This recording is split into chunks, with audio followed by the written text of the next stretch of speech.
빨간 공이 녹색 공을 때리고 흰 공이 녹색 공을 때린다. 후고는 흰색 레크 칠이 된 문간에 기대어 뒷짐을 지고 서 있다. 공이 굴러가고 있는 모습은 별로 정확해 보이지 않았고 공의 리듬도 깨졌다. 당구공은 전과 같은 그 공이고 당구대 역시 전의 그 당구대가 아닌가?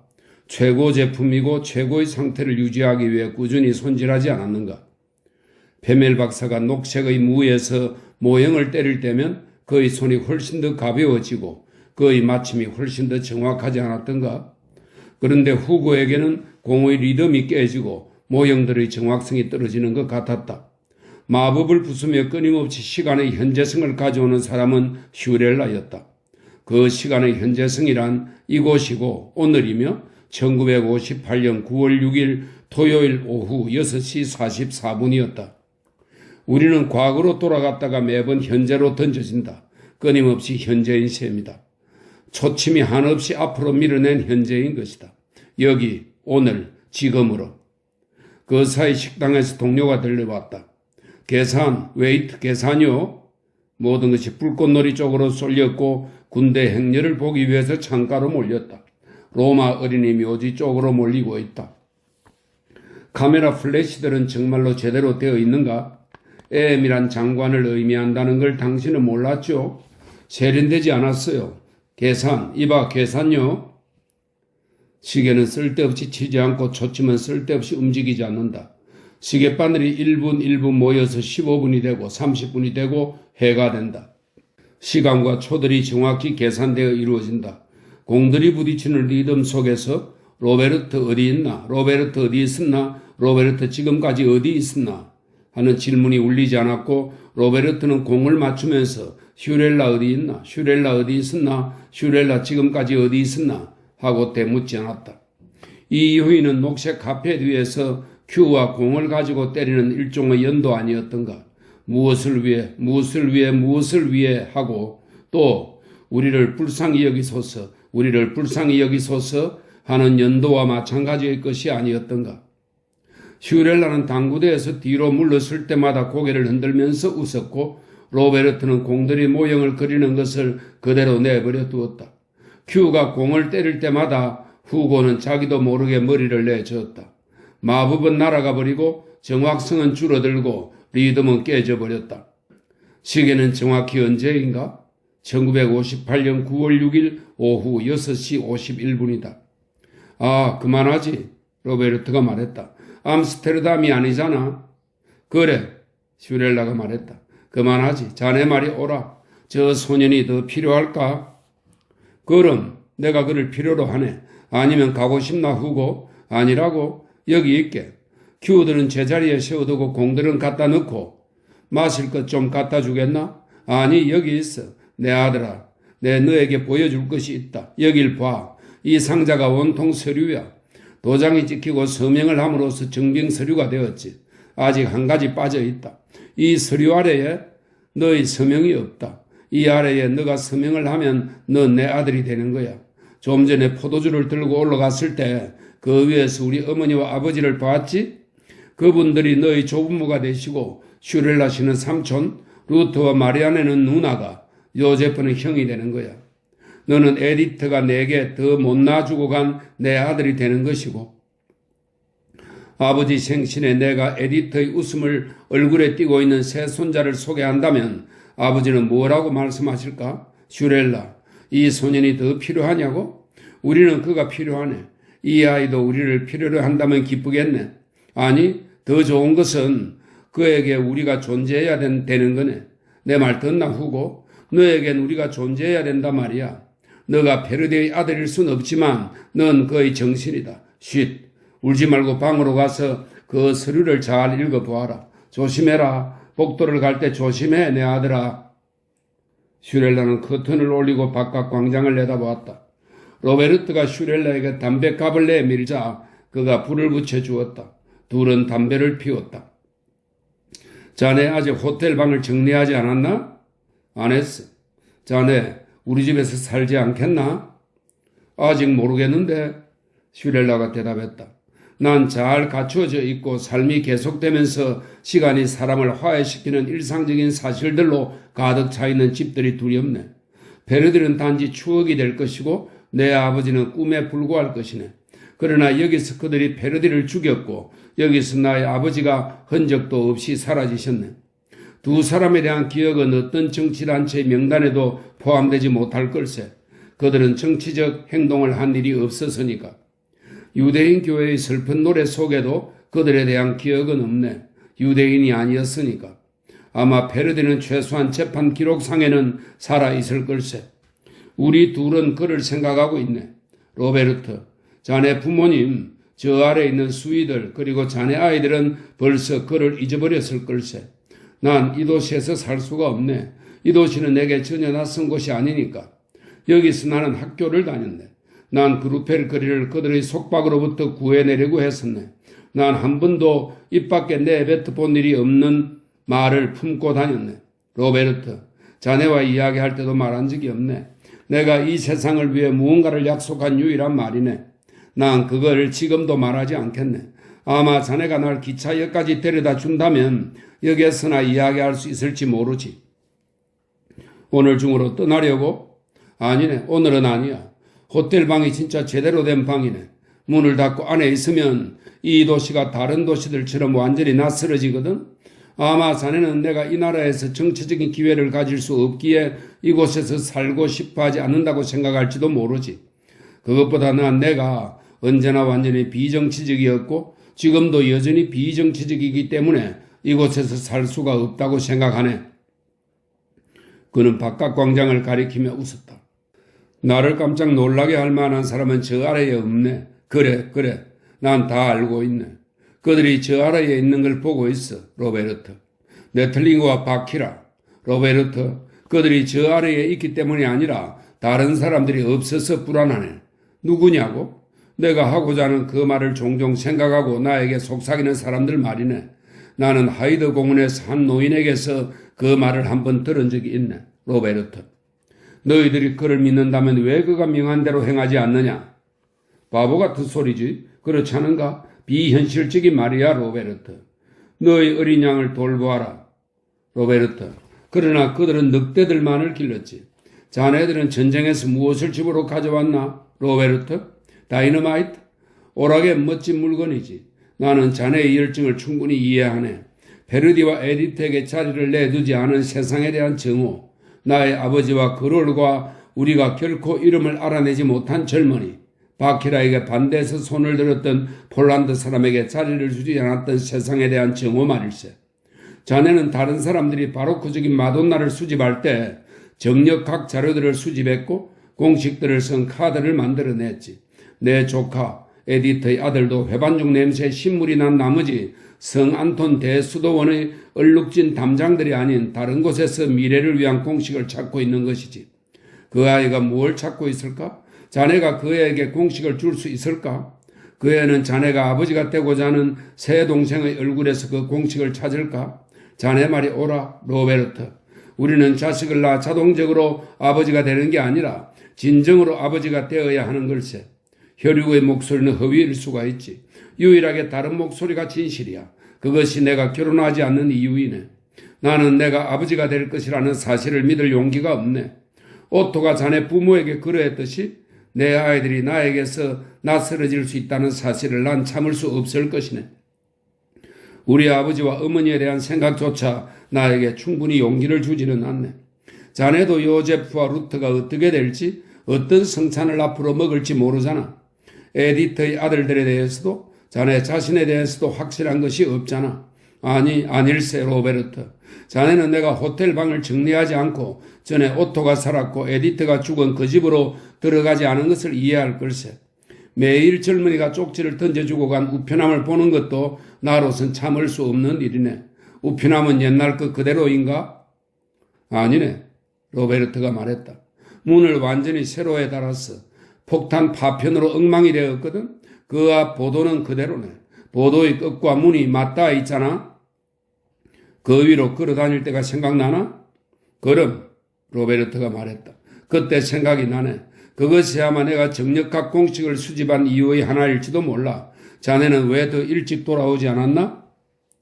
도시가 내게 완전히 낯설어지지는 않을 것이라는 두려움이 있었기 때문이네. 22년의 세월은 하나의 훌륭한 쿠션 같은 걸 형성하지. 로베르트, 우리가 말해야 할 것을 우편엽서에 다 쓸 수는 없는 게 아닌가. 나는 기꺼이 자네 주변에 있을 거네. 그러나 여기는 아니네. 난 두렵네. 그때 내가 떠났던 사람들보다 지금 만나는 사람들이 별로 더 나을 게 없다고 한다면 그건 나의 착각일까? 착각이 아닐 걸세. 앤더스 같은 사람들은 어떻게 되었나? 그 사람 생각나지? 붉은색 머리카락을 가진 사람, 참 괜찮은 사람이었지. 폭력적인 인물은 확실히 아니었어. 그 사람 같은 사람들은 전쟁에서 무엇을 했을까? 지금은 무엇을 하고 있을까? 아마 자넨 앤더스를 평가절하하는 것 같은데 그는 괜찮은 사람일 뿐만 아니라 물소의 성찬을 결코 먹은 적이 없었다네. 에디트가 말했듯이 왜 단순하게 말하지 못하나? 앤더스는 목사가 되었네. 전쟁이 끝난 다음 내게 잊히지 않는 설교를 몇 번 했지. 내가 지금 그의 말을 반복하면 좋지 않게 들릴 걸세? 그가 설교하면 참 괜찮았다네. 지금은 그가 무엇을 하나? 그들이 그를 기차조차 다니지 않는 시골 마을에 처박아 버렸네. 거기서 그는 농부들의 머리 위에다 대고 어린 학생들의 머리 너머로 설교를 하고 있지. 농부나 학생들은 그를 싫어하지 않았다네. 간단히 말하면 그를 이해하지 못하는 것이었네. 그들 나름대로 아주 훌륭한 바보로 여기면서 존경한다네. 정말 그가 모든 인간은 형제라고 그들에게 설교할까? 그들이 그것을 더 잘 알 것이고 그가 공산주의자가 아닐까 하고 몰래 생각할 걸세. 그 사람들에겐 더 이상의 것은 생각나지 않거든. 틀에 박힌 사람들의 수는 점점 줄어드니까. 슈렐라. 아무도 자네 아버님을 공산주의라고 생각하지는 않았네. 네틀링크조차 그렇게 어리석은 사람은 아니었네. 오늘날은 그들이 자네 아버님을 달리 생각할 수는 없을 거네. 앤더슨은 어린 양을 기를 걸세. 그러나 그에게 염소만이 주어질 거네. 그는 산상수원을 너무 자주 자기 설교의 대상으로 삼기 때문에 의심을 받고 있지. 어느 날 산상수훈이 삽입문이라는 것이 밝혀질 것이고 그래서 삭제될 것이라고 했네. 앤더스에게 가보세, 슈렐라. 저녁 버스로 역에 돌아오면 우리는 위로보다는 절망을 더 느낄 것이네. 내게는 이 말보다 하늘에 떠있는 달이 더 믿음직스러우니까. 앤더스에게 가서 자비를 베풀어 보세. 갇혀있는 사람을 찾아보아야지. 어떻게 자네는 앤더스 생각이 났나? 내가 누구를 보고 싶어 하는지 곰곰이 생각해 보았네. 내가 학교에서 없어져야 했던 일을 자네 기억하겠지? 그러나 페르디 누이를 보고 난 다음부터는 사람 만난다는 것이 두려워졌네. 자네 페르디 누이를 보았나? 보았네. 11번 전차 종점에서 레몬수 가게를 하고 있더군. 자넨 거기 아직 안 가보았나? 가보지 않았네. 그루펠 거리가 낯설게 느껴질까 두려웠네. 그루펠 거리는 내게는 이 세상의 어느 거리보다 낯설었네. 거기 가지 말게, 로베르트. 드리슐러 가족은 정말 죽었나? 죽었네. 로베르트가 말했다. 알로이스도. 그들은 아나 카타리나 호에 함께 가라앉았다네. 드리슐러 가족은 오래전부터 항구에 살지 않고 있어. 다리가 세워질 때 그곳을 떠나야 했지. 시내에 있는 공동주택은 두 가족에게는 소용없었지. 그들에게는 물과 배가 필요했다네. 알로이스는 그들을 아나 카타리나에 태워 네덜란드에 있는 친구들에게 데려가려고 했지. 조각배는 폭파되었고 알로이스는 선실 작은 침대에서 부모님을 모셔오려고 했는데 너무 늦었다네. 물이 위로부터 밀려 들어와서 더 이상 나올 수가 없었다네. 내가 그들의 흔적을 알아내는데도 오래 걸렸네. 어떻게 알아냈나?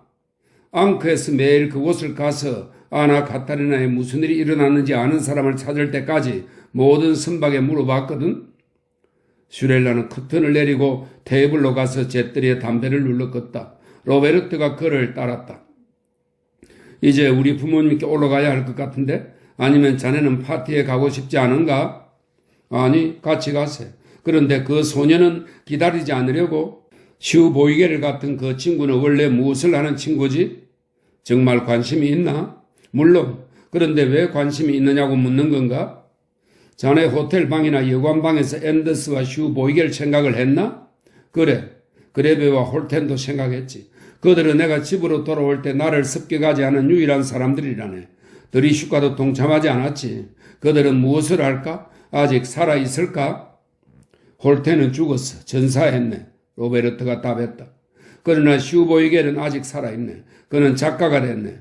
그가 저녁에 전화를 걸거나 집에 찾아와 초인종을 누르면 루트를 시켜 내가 집에 없다고 하도록 했지. 난 그를 참을 수도 없고 쓸모도 없다고 생각하네. 그와 함께 있으면 그저 따분할 뿐이네. 그는 언제나 시민적인지 비시민적인지만을 얘기하지. 그는 아마 자기를 비시민적이라고 여길 거네. 그래서 어쨌다 말인가? 관심 없네. 그가 내게 언젠가 자네에 대해서 물은 적이 있지. 아, 그래? 그레벨은 어떻게 되었나? 그는 정당인이 되었네. 나보고 어떤 당이냐고 묻지는 말게. 그걸 아는 것은 중요치 않으니까. 그리고 드리스카의 자동차 사자란 마크를 제조하고 있네. 그걸로 돈 많이 번다네. 자네 자동차 사자란 게 뭔지 모르지? 이제 자네가 여기 며칠만 있으면 알게 될 걸세. 체면을 생각하는 사람은 자동차 뒤 창가 의자에 드리슈카의 사자를 놓고 있다네. 자네는 이 지방에서 체면을 생각하지 않는 사람을 거의 볼 수 없을 걸세. 그들에게는 체면을 생각하는 것이 몸에 배어버렸거든. 그들은 전쟁에서 고통과 희생에 대한 기억 등 여러 가지를 가져왔지. 그러나 지금 그들이 지키고 있는 것은 무엇일까? 자네 저 아래 홀에 있는 사람들 안 보였나? 그들은 세 연회로 나뉘어 갔네. 한 연회는 좌익 야당, 다른 한 연회는 최고 공익협회, 그리고 또 다른 연회는 우익 야당에서 열고 있는 거네. 그러나 저들 중 누가 어느 연회로 가는지 알아낸다면 자넨 천재임이 틀림없을 거네. 그렇지. 슈렐라가 말했다. 내가 저기 앉아서 자네를 기다리고 있었을 때 막 첫 번째 참가자들이 몰려들었네. 야당에 대한 소리를 했네. 첫 번째 참가자들은 순수한 사람들이었네. 민주주의의 말단이라고 할 수 있는 도저히 나쁜 사람들이라고는 할 수 없는 종류의 일을 벌이는 사람들이지. 그 사람들은 자동차 마크와 주말 별장을 얘기하더니 프랑스의 리비에라 해안에 사람들이 몰려들어서 현대식이 되어가고 있고 일기예보는 말리는데도 불구하고 여행사와 함께 여행을 떠나는 것이 지식인 사이에 유행이 되고 있다는 이야기를 서로 주고받던데 이런 걸 이 나라에서는 우리의 상호적 속물주의라고 하는 건가? 아니면 변정법이라고 부르는 건가? 이런 문제에 대해 자네가 설명해 주어야겠네. 어떤 영국의 속물은 이렇게 말할지도 모르네. 당신이 내게 담배 19개비만 준다면 나는 당신에게 내 할머니를 팔겠소. 그러나 이곳에서는 사실상 담배 5개비에 자네에게 그들의 할머니를 팔지도 모르지. 그들은 말하자면 그들의 속물주의조차 진지하게 받아들이는 것이네. 그들은 나중엔 학파에 대해서도 이야기를 하더군. 한 무리는 인문주의를 지지했고 다른 무리는 그 반대였어. 난 실제의 걱정들에 대해서 알 수 있을 것 같아서 귀를 기울이고 엿들었지. 그런데 그들은 소곤거리며 이야기를 주고받고 그들이 오늘 저녁에 기다리는 스타의 이름을 아주 조심스럽게 말하더군. 그레츠라고 하던데 자네 그런 이름 들어본 적 있나? 그레츠, 야당의 스타 이름이네. 로베르트가 말했다. 야당이란 말은 자주 들었네만 그들의 대화에서 누가 야당인지 확실치 않더군. 그들이 그레츠를 기다렸다면 좌파임이 틀림없네. 주의 깊게 들었는데 그레츠는 사람들이 희망을 거는 어떤 종류의 명사인 것 같던데? 그렇지. 그들은 그에게 커다란 기대를 걸고 있네. 로베르트가 말했다. 나는 그를 보았네. 슈렐라가 말했다. 그는 맨 마지막에 왔는데 그가 하나의 희망이라면 무엇이 절망인지 난 알고 싶네. 내가 만일 누굴 죽일 거라면 난 바로 그를 죽일 거네. 자네들 모두는 도대체 눈이 멀었나? 그자는 물론 똑똑하고 교양이 있지. 헤로도토스 원어를 인용하기도 하겠지. 그것이 그의 교양의 그늘에서 결코 벗어나지 못한 이 말단의 귀에는 마치 신의 노래처럼 들릴 거네. 그러나 바라건대 로베르트, 자네는 자네의 딸이나 아들을 이 크래커란 자하고만 있게 하지 말게. 그는 속물주의 앞에서는 자기가 남성인지 여성인지도 모르는 자이네. 그들은 몰락놀이를 하고 있으나 잘못하고 있는 걸세. 로베르트, 몰락의 연주에서 라르고가 빠졌다네. 자네는 제3계급의 무덤을 가지고 있는 거라네. 전화벨이 슈렐라의 말을 끊었다. 그는 구석으로 가서 수화기를 드는 로베르트의 뒤를 따랐다. 레오노레인가? 로베르트가 말했다. 우리 아버지가 당신을 초대하시다니 기쁘군요. 오늘 아침에 내가 말한 것을 용서하세요. 그렇게 해주겠소? 우리 아버지가 212호실에서 당신을 기다리고 있습니다. 슈리텍에서 편지를 받았다고요? X5 계획에 대한 모든 자료가 잘못 계산되었다고요? 그래요. 내가 살펴보고 슈리츠에게 전화할 것이요. 어쨌든 고마워요, 레오노레. 이따 봅시다. 로베르트는 수화기를 놓고 다시 슈렐라에게로 몸을 돌렸다. 내 생각으론 로베르트가 말할 때 이상한 그러나 별로 크지 않은 거친 소음이 그의 말을 막았다. 맙소사, 슈렐라가 말했다. 총소리였네.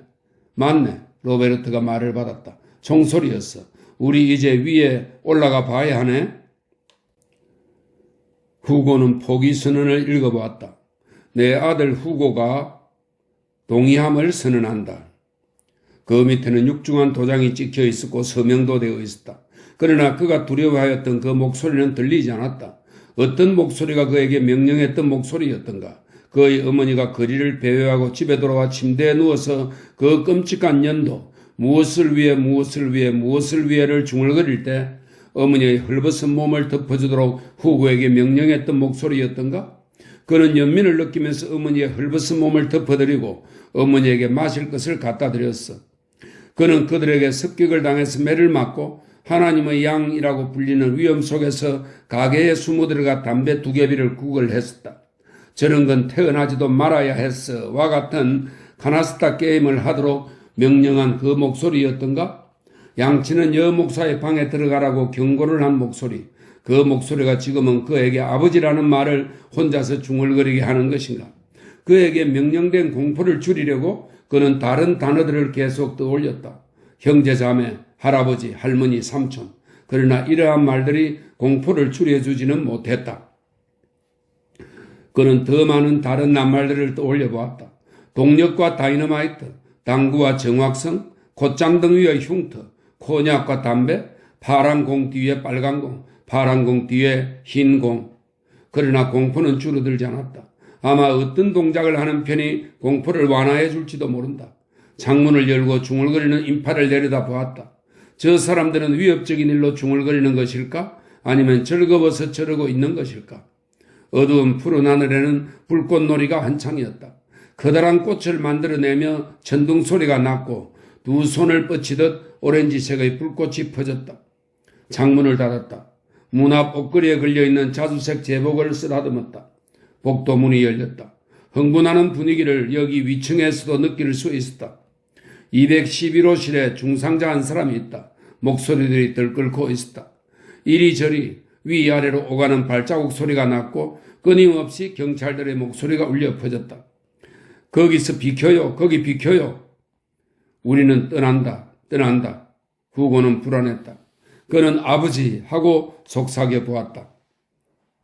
지배인은 이렇게 말했었다. 너희 빈자리가 느껴질 거다. 그래야만 하니? 그렇게 갑자기? 그래서 그는 말을 하지 않고 생각만 하고 있었다. 그래야 합니다. 그렇게 갑자기 시간이 무르익기 때문입니다. 하고 생각만 하고 있었다. 요한이 총격 사건에 대해서 전해주었을 때 지배인은 놀라서 그의 사직을 잊어버렸다. 지배인은 요한의 전가를 받고 깜짝 놀라서 질급했다기보다는 어깨를 으쓱하는 정도로 받아들였다. 슬퍼서 고개를 젓지는 않고 손을 비비기만 했다. 자네들 모두 예감이라고는 전혀 없군. 이런 소문은 호텔의 이름을 단번에 올려놓지. 신문에 대서특필될 걸세. 살인은 자살이 아닙니다, 요한. 게다가 정치적 살인은 어떤 한 사람이 살해당하는 것과 다릅니다. 만일 그 사람이 죽지 않았다면 우리는 그가 틀림없이 죽을 것처럼 행동해야 할 거네. 자네들은 전혀 모르는군. 적어도 이런 기사 제목이 틀림없이 날 거네. 생명위독. 바보 같은 일이 일어나지 않도록 전화 응답은 모두 여기 4개로 연결해 놓게. 제기랄. 모두 그 경직된 얼굴을 하지 말고 평온한 태도로 얼굴에 부드러운 그러나 안타까운 표정을 짓게. 마치 사망사건이 비통하지만 유산 상속을 기대함으로써 위안을 받는 사람들처럼 말이네. 이보게. 자, 이제 일하게. 전부로 방여약이 있을 것이네. 하필이면 애미. 자네들은 그게 무슨 뜻인지 전혀 짐작도 못하는 모양이군. 이제 그 사이에 우리 호텔에서는 자살 사건이란 것이 일어나서는 안 된다네. 즉시 11호실 손님에게 전화해보게. 내 생각에는 그 손님이 화가 나서 떠나줘야 하는데 제기랄. 불꽃놀이를 하면 깼어야 하는데 말이야. 자, 각자 일자리로 가게. 아버지, 후고는 생각했다.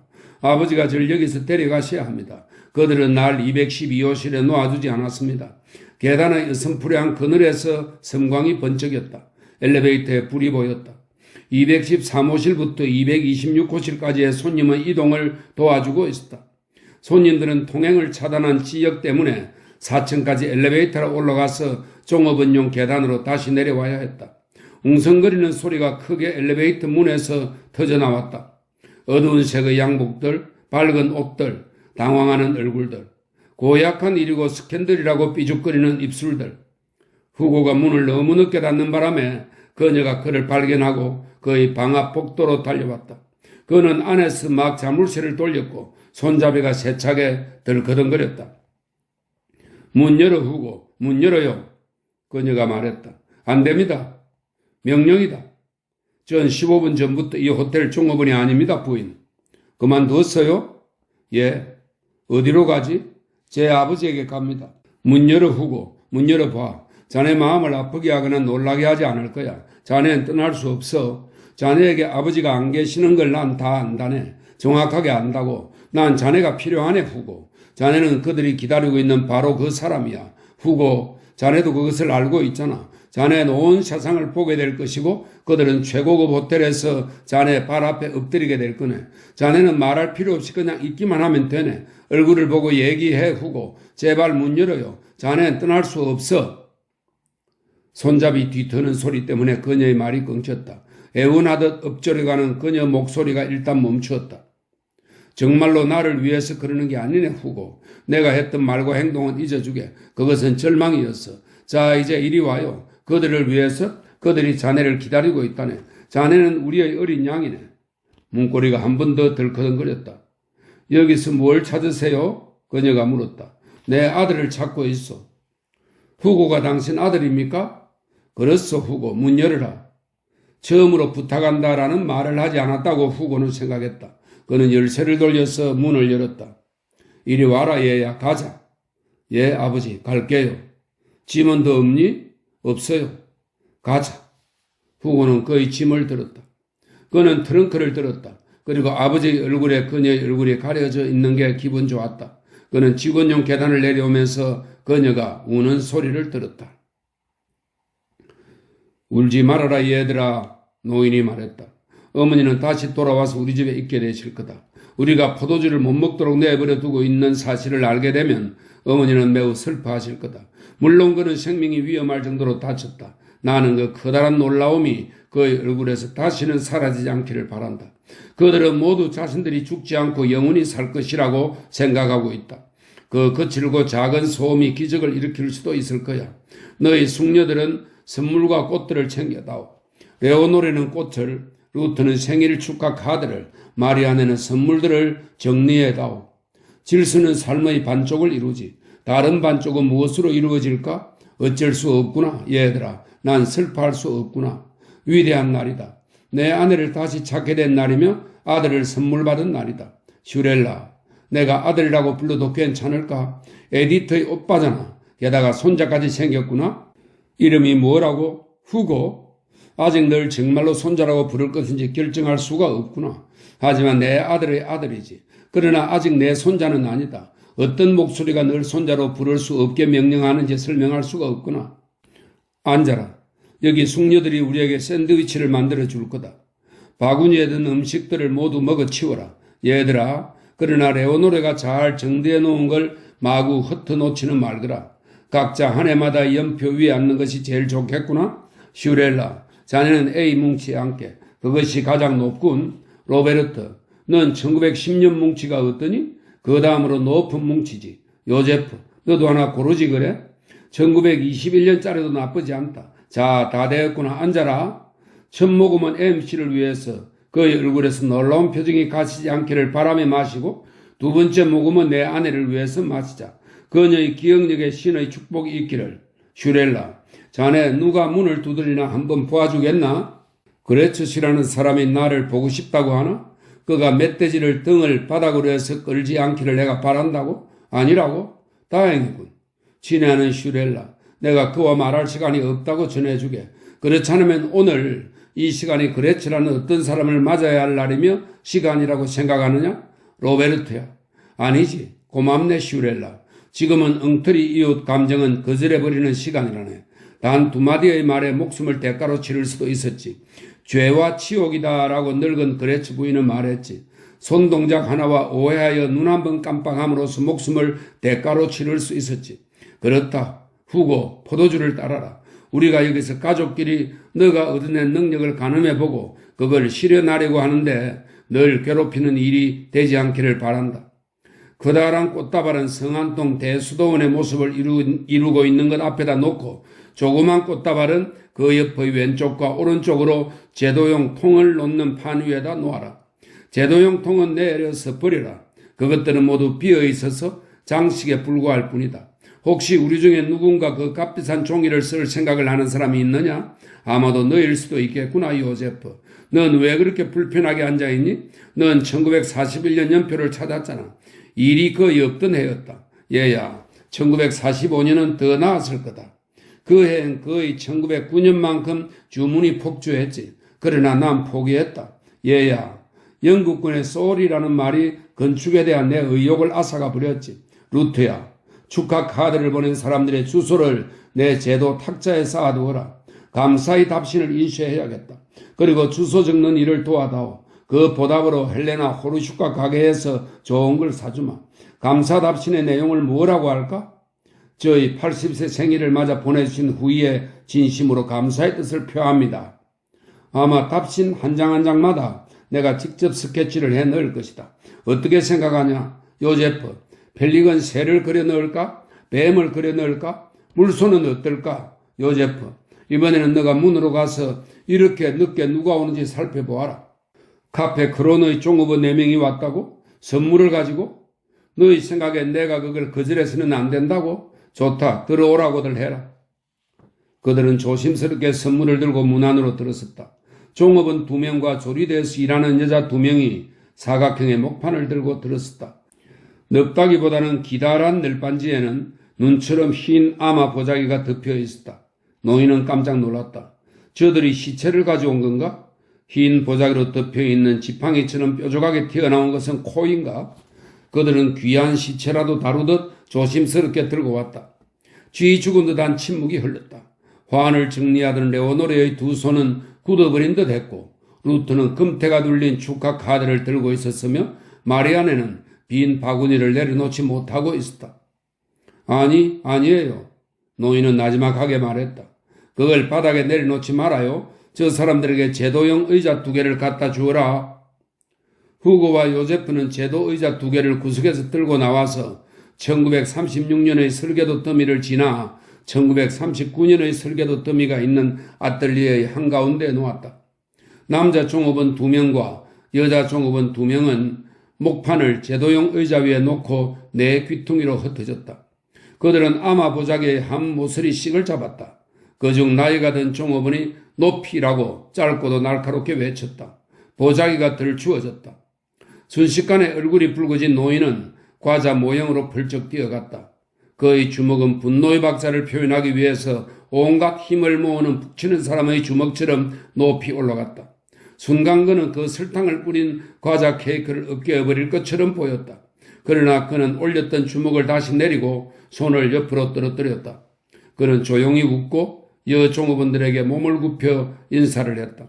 그러곤 두 남자 종업원에게도 몸을 굽혀 인사를 했다.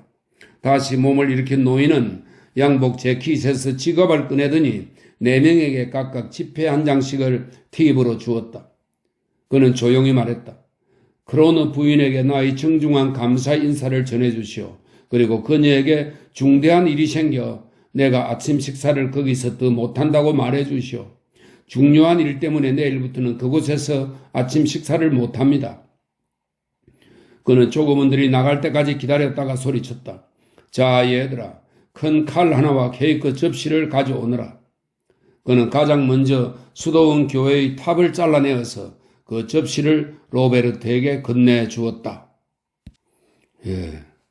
화인리 뷰엘의 9시 반의 당구는 여기까지입니다.